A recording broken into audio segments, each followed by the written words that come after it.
Ya bisa beli itu sertifikasi. Mungkin ada yang palsu lagi. Palsu. Ya kalau itu sih ijazah aja palsu ya, apalagi sertifikasi. Teman saya, Pak Menteri, Hakim MK, dituduh ijazah palsu. Iya, sahabat baik saya Pak Arsul Sani.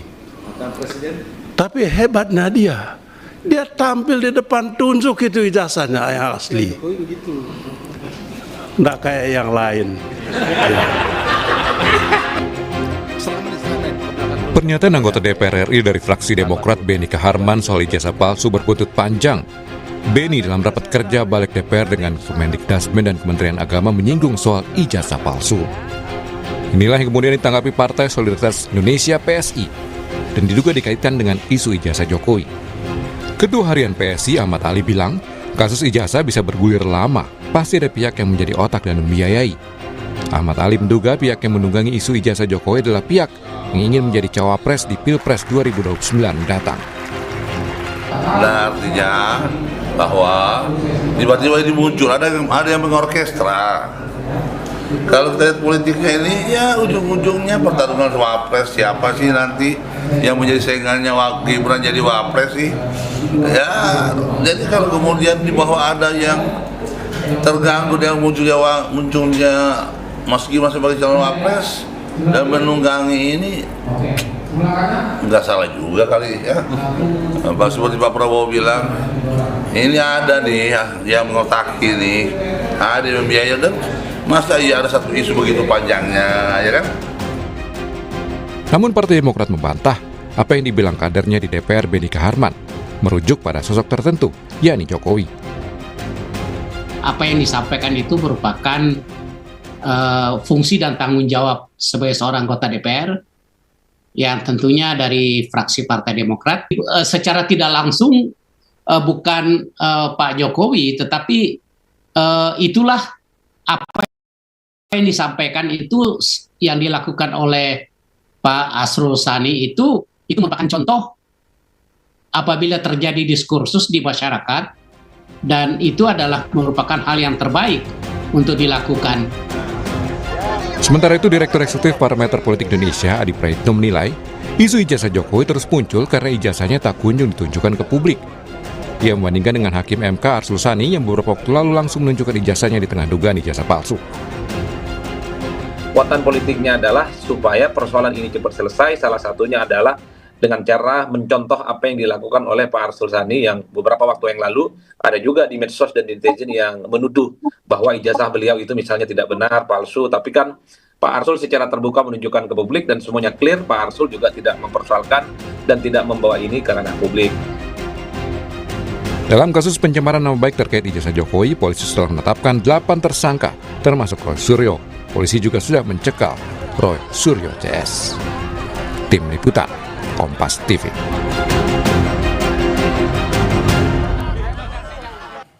Saudara, isu ijazah Jokowi tak kunjung kelar. Kini malah ada isu kalau munculnya polemik ijazah Jokowi dipelihara untuk kepentingan calon wakil presiden di 2029. Apalagi Partai Solidaritas Indonesia menilai ada pihak yang ingin menunggangi kasus ijazah ini. Benarkah demikian? Kita akan ulas bersama dengan anggota Majelis Tinggi Partai Demokrat, Syarif Hasan, bersama kami bergabung melalui sambungan daring, dan juga di studio Orange Kompas TV sudah hadir Ketua DPP Partai Solidaritas Indonesia, Bung Bestari Barus. Selamat pagi Bung Bestari, dan juga selamat pagi Pak Syarif Hasan. Assalamualaikum. Selamat pagi. Waalaikumsalam, sehat. Sehat, alhamdulillah semuanya. Ini kasus ijazah ini lagi panas lagi nih, menghangat lagi. Kalau tadi kita lihat ada pernyataan dari rekan Anda, Bung Syarif Hasan, Benny Kaharman di DPR, yang kemudian jadi ramai lagi nih. Nah, saya ingin ke Bung Syarif Hasan dulu. Bung Syarif, jadi pernyataan rekan Anda, Benny Kaharman ini ada maksud menyindir atau bagaimana sebenarnya? Enggak, itu sebenarnya sebagai seorang anggota DPR, dia menjalankan fungsinya sebagai check and balance. Jadi apapun isu di masyarakat, ya apapun isu di masyarakat, harus direspon dan termasuk bagaimana jalan keluarnya. Nah, mungkin isu yang sekarang lagi tren, lagi in, karena tidak pernah berkesudahan, yaitu menyangkut kebetulan ijazah dari Asrul Sani itu juga dipertanyakan masyarakat. Nah, kebetulan Asrul Sani mengambil sikap tidak ingin berlama-lama untuk menyelesaikan persoalan ini, sehingga beliau tampil menjelaskan secara utuh, sekaligus membuktikan keaslian apa yang diragukan oleh masyarakat. Nah, saya pikir itu yang dilakukan oleh Asrul Sani sehingga menyelesaikan persoalannya seketika itu juga. Nah, kita lihat selesai. Nah, kalau menyangkut yang lain, kita harapkan juga bisa demikian. Tetapi lagi-lagi yaitu kembali kepada personal yang bersangkutan. Ya, hanya sayangnya isu ini tidak berkesudahan. Nah, mungkin untuk itu supaya diskursus ini bisa selesai di masyarakat, karena kita kan lebih banyak masalah-masalah yang lebih krusial dan lebih substansi untuk kita selesaikan. Makanya Pak Beni Harman itu mengungkapkan bahwa itulah sebenarnya yang terbaik seperti yang diberikan contoh oleh Pak Asrul Sani.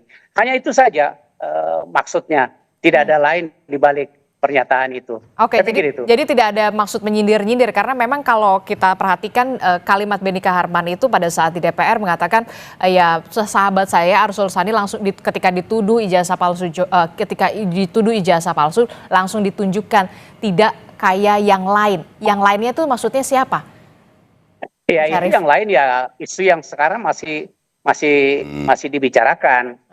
Nah, artinya apa? Sebaiknya masalah ini disudahi, karena masih banyak hal-hal yang lain yang patut untuk kita prioritaskan untuk dibahas. Ya, jangan masyarakat selalu disuguhi dengan isu-isu yang tidak berakhir, yang berkepanjangan, yang sebenarnya bisa diselesaikan dengan baik. Saya pikir itu aja. Oke. Saya ke Bung Bestari. Bung Bestari, bagaimana melihat pernyataan dari Bung Beni di DPR kemarin beberapa waktu lalu, dan juga Bung Syarif Hasan mengatakan memang sebenarnya tidak ada maksud untuk menyindir dan segala macam, hanya melaksanakan fungsi pengawasan sebagai legislator. Iya, pertama kalau tidak ada maksud menyindir berarti kan menuduh. Kan begitu aja, ini sederhananya, itu satu. Kedua, saya kira kalau niatnya adalah untuk meluruskan, kok jadi dungu kita?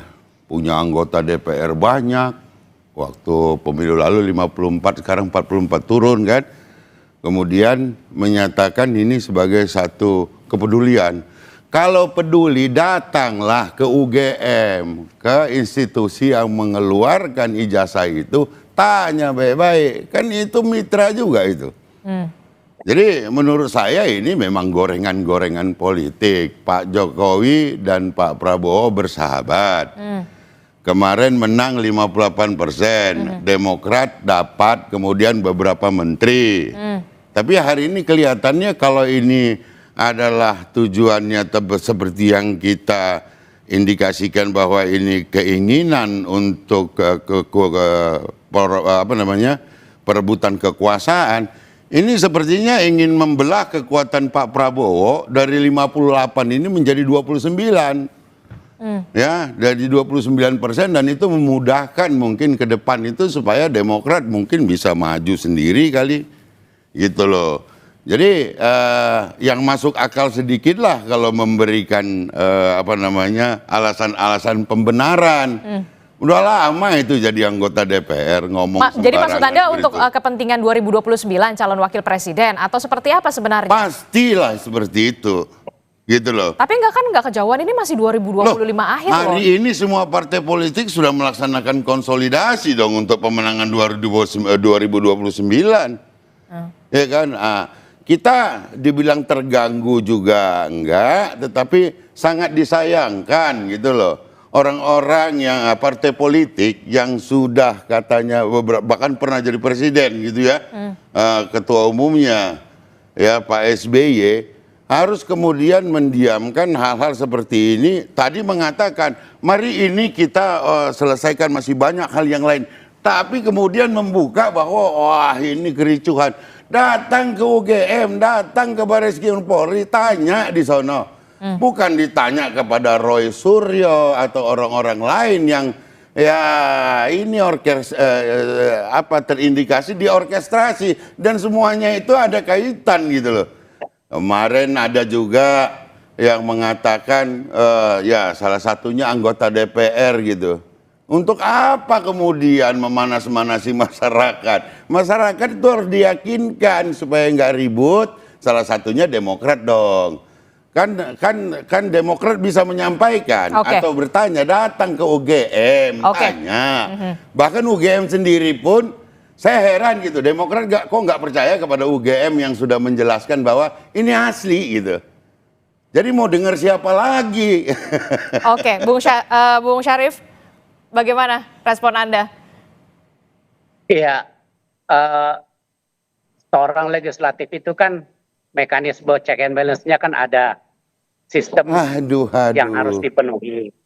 Ya, itu yang jelas kami jelaskan ini tidak ada kaitannya dengan politik dan kami tidak ikut campur dalam soal masalah ijazah palsu Pak Presiden Jokowi yang diisukan sekarang. Ya, nah cuma kebetulan ada sampling yang muncul sehingga dijadikan contoh. Ya, nah intinya kalau ingin menyelesaikan persoalan, ya selesaikanlah persoalan sendiri itu dengan sendirinya. Jangan mengajak orang-orang lain untuk menyelesaikan persoalan yang bukan urusan orang lain. Karena ini lagi-lagi ini urusan masing-masing. Ya silahkan diselesaikan, tetapi itu yang tidak terjadi. Nah makanya persoalan ini karena tidak berkesudahan, sehingga anggota DPR di dalam rapat kerjanya juga ada menyinggung masalah itu, hanya memberikan contoh bahwa begini loh cara menyelesaikan persoalan. Ya kan? Oke, jadi menurut ini bukan menyangkut masalah politik, ini bukan menyangkut masalah 2029, tidak ada kaitannya, terlalu jauh ya, terlalu jauh kalau memikirkan dan dikait-kaitkan dengan 2029. Saya pikir itu. Oke, jadi Anda saya agak heran dibilang selesaikanlah, tetapi anggota DPR Anda nggak bisa kontrol, Pak. Berbicara mempengaruhi opini publik seakan-akan barang ini barang palsu, padahal asli sesuai dengan yang disampaikan oleh UGM. Nggak percaya UGM? Oke, tenang. Demokrat nggak percaya UGM atau bagaimana, Bang Syarif? Oke, silakan Bung Syarif. Ya. Tolong disampaikan kepada Beni Kaharman supaya bicara kepada UGM, begitu maksud saya. Siap, silakan Bung Syarif. Iya, begini, saya tidak mau berargumentasi dalam hal bagaimana menjelaskan tentang fungsi dan tanggung jawab check and balance bagi seorang anggota DPR. Ya, check and balance itu bukan membuat opini, tetapi datang ke UGM. Sabar, Bung Bestari. Silakan. Kalau saudara Beni Harman itu langsung ke UGM, itu artinya apa? Itu sudah betul-betul mencampuri persoalan yang sebenarnya sedang ditangani oleh aparat. Ya kan? Hanya memberikan satu solusi, ini loh cara menyelesaikan menyangkut masalah isu-isu yang tidak pernah berkesudahan. Bayangkan menyangkut masalah ini kan sudah berapa tahun ini. Ya kan, ini tahun tidak kedua. Punya inisiatif, hanya ingin menajam-najamkan saja. Jadi lagi-lagi mekanisme anggota DPR dalam menjalankan check and balance itu sudah ada, ya kan? Bukan serta-merta, ya kan? Jadi sekali lagi ya kita mengharapkan ini bisa selesai. Oke, diharapkan ini bisa selesai dengan salah satunya adalah contohnya seperti Bung Arsul Sani langsung memperlihatkan saja begitu ijazahnya. Bagaimana kalau menurut Anda, apakah itu juga bisa dilakukan seperti standar pikiran Demokrat dijadikan standar nasional dalam menyelesaikan satu persoalan itu tidak baik, gitu loh. Biarkanlah mekanisme dalam bertata negara kita ini berjalan sebagaimana mestinya. Anda hanya tidak punya keinginan untuk mengarahkan you punya anggota DPR berdiskusi dengan UGM.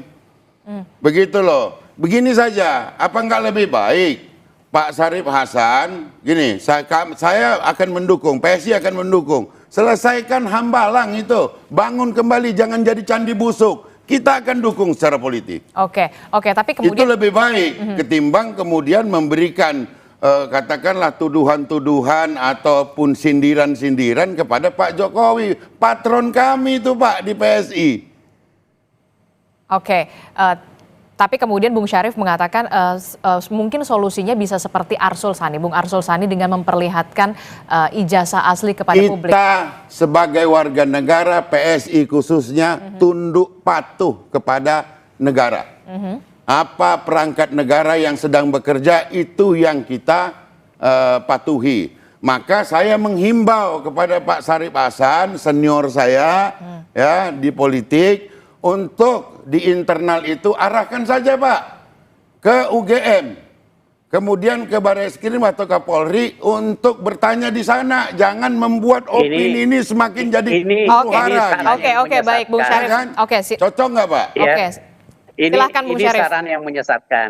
Loh, Kalau itu kami lakukan, artinya kami sudah ikut campur secara langsung, ikut cawe-cawe secara langsung, bukan itu, ya kan? Jadi kita tidak usah mempersulit persoalan yang bukan urusan Demokrat, kami tidak ingin touch. Tetapi kami juga harus ada sistem yang harus kita tegakkan di DPR. Nah, lagi-lagi kalau menyangkut masalah Hambalang tidak ada sesuatu yang patut untuk Anda pertanyakan. Hal itu sudah ada di tangan KPK. Dan KPK yang membuat kita bukan bicara hukumnya Pak, selesaikan, ya kan? Jangan jadi candi busuk itu. Kan Bapak banyak punya banggar di sana. Kita lihat saja nanti ke depan. Ya. Bagaimana cara menyelesaikan masalah-masalah yang ada sekarang ini. Kita lihat ya 5 tahun ke depan apa yang terjadi. Saya pikir itu. Tapi kemudian dengan adanya pernyataan Benika Harman yang cukup membuat ramai begitu ya, adakah arahan dari Ketua Umum dari partai Anda, Bung Syarif Hasan, soal untuk lebih mengklarifikasi soal ini? Saya pikir ini belum sampai taraf untuk mendapatkan pengarahan dari Ketua Umum. Karena ini hal tidak ada sesuatu yang aneh di dalam pernyataan Saudara Benika Harman. Ini hanya merupakan check and balance dan solusi, ya kan? Jadi tidak mendiskreditkan seseorang. Saya pikir itu. Jadi intinya adalah ingin agar masalah ini selesai, ya kan? Jangan berkepanjangan seperti sekarang. Nah, itu yang dilakukan oleh Benika Harman. Tidak ada yang aneh di dalam hal ini. Tetapi kalau ada yang merasa tersinggung dalam persoalan ini, ya silahkan saja diatasi dengan baik, ya kan, diselesaikan dengan baik, sesegera mungkin, agar kita jangan hanya di sekitar diskursus masalah-masalah yang tidak substansi seperti ini, ya kan, masalahnya sederhana kok dipersulit, gitu. Masalahnya sederhana. Bahwa memang ada proses hukum, proses hukum yang dilanjutkan, yang dilakukan, ya kita hargai juga itu, tetapi kan tidak berkesudahan, ya kan. Nah, inilah yang dimaksudkan oleh Saudara Beni Harman dan sehingga melakukan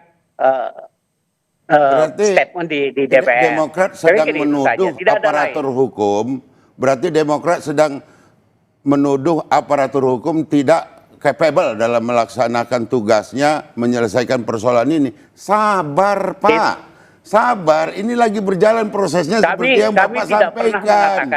Jangan dikatakan juga ini tidak berujung, tidak selesai. Apa yang tidak selesai, orang sedang berproses. Makanya dalam kapasitas sebagai partai politik yang perpanjangan tangannya ada di DPR, tugaskan saja Pak. Coba cek di sana supaya ini bisa cepat selesai. Nggak usah menambahi huru-hara wacana di tengah masyarakat. Demokrat harus jauh lebih dewasa. Bung Syarif, silakan. Sebenarnya tidak ada maksud untuk apa yang Anda katakan untuk mencampuri dan sebagainya, hanya memberikan contoh. Inilah yang terbaik. Nah, tentu juga masyarakat menginginkan itu, ya kan? Masyarakat Jadi lagi. sebaliknya, ya kalau saya katakan sesuatu yang baik seperti yang disampaikan oleh Mas Rosadi itu patut untuk dicontoh, tetapi kalau tidak, cocok ya itu dengan tergantung Demokrat. masing-masing individu. Silahkan saja. Oke, Arsul Ya kan? Sani bisa menjadi contoh untuk menyelesaikan permasalahan Ya supaya tidak silakan berkepanjangan. lah. Demokrat Bung Bestari mulai Barus. hari ini berguru dan menjadikan patron itu Pak Arsul Sani, kita nggak ada keberatan sama sekali. Namun pada kesempatan ini saya menyayangkan dan saya sangat prihatin kepada Pak Prabowo yang mencoba sepertinya ini dipecah dengan Pak Jokowi supaya mereka-mereka yang sudah pernah berkuasa itu kemudian hari ini mencoba untuk bagaimana memecah supaya Pak Prabowo itu menjadi kecil dukungan politiknya dan memudahkan mereka-mereka yang ingin kembali mengambil kekuasaan ke depan ini dengan cara-cara yang seperti ini. Saya kira itu yang harus kita perbaiki dalam demokrasi kita ke depan. Oke, Bung Syarif, benarkah ada upaya pemecahan suara untuk 2029? Saya pikir pertama 2029 terlalu jauh. Oh, dekat itu. Dan masih terlalu jauh. Jadi bagi orang-orang yang berpikiran sudah 2029 itu keinginan untuk berkuasa, ya seperti disampaikan tadi, itu akan kembali lagi. Kami Demokrat masih berpikir bahwa belum saatnya sekarang untuk memikirkan tentang 2029. Kita sekarang bagaimana membangun bangsa itu saja. Dan bagaimana kita agar masyarakat itu bisa tenang, bisa bekerja, bisa meningkatkan kesejahteraannya, itu saja. Ya, jangan membuat kegaduhan, Pak. Oke. Itu saja, ingatkan Yang membuat kader-kadernya. gaduh itu siapa? Yang membuat gaduh adalah orang yang tidak segera menyelesaikan persoalan. Persoalan Itu saja. sudah ditangani oleh aparat hukum, kok nggak ngerti-ngerti Pak Sarif Hasannya. Oke, baik. Jadi kalau 2029 saat ini belum menjadi fokus dari Partai Demokrat begitu ya untuk berpikir untuk ke arah sana begitu Masih ya? jauh. Masih jauh. Sangat dekat itu. Oke, silahkan terakhir, Ya, Bestari. saya kira marilah kembali gini ya. Tua itu pasti orang menjadi tua, tapi dewasa itu pilihan gitu ya, mau jadi dewasa atau tidak, termasuk dalam kita berpolitik. Saya merasa bahwa hari ini sudah dimulai gendang untuk 2029, di mana ada partai-partai politik yang mungkin merasa sudah saatnya mulai hari ini bergerak dengan menebarkan isu-isu, bahkan di ruang-ruang yang sangat istimewa seperti di DPR, ya, terkait dengan Presiden Jokowi, ijazah palsu dan sebagainya, yang tujuan akhirnya adalah untuk memecah antara Pak Prabowo dengan Pak Jokowi sehingga Pak Prabowo menjadi dilemahkan dukungan politiknya. Saya kira itu harus diwaspadai, menjadi kewaspadaan nasional saya kira. Oke, baik. Terima kasih Bung Bestari Barus sudah hadir ke studio Orange Kompas TV. Bung Syarif Hasan, terima kasih juga sudah hadir melalui sambungan daring. Terima kasih Bapak-bapak, sehat selalu. Assalamualaikum. Selamat pagi. Selamat siang pagi Pak Sarif.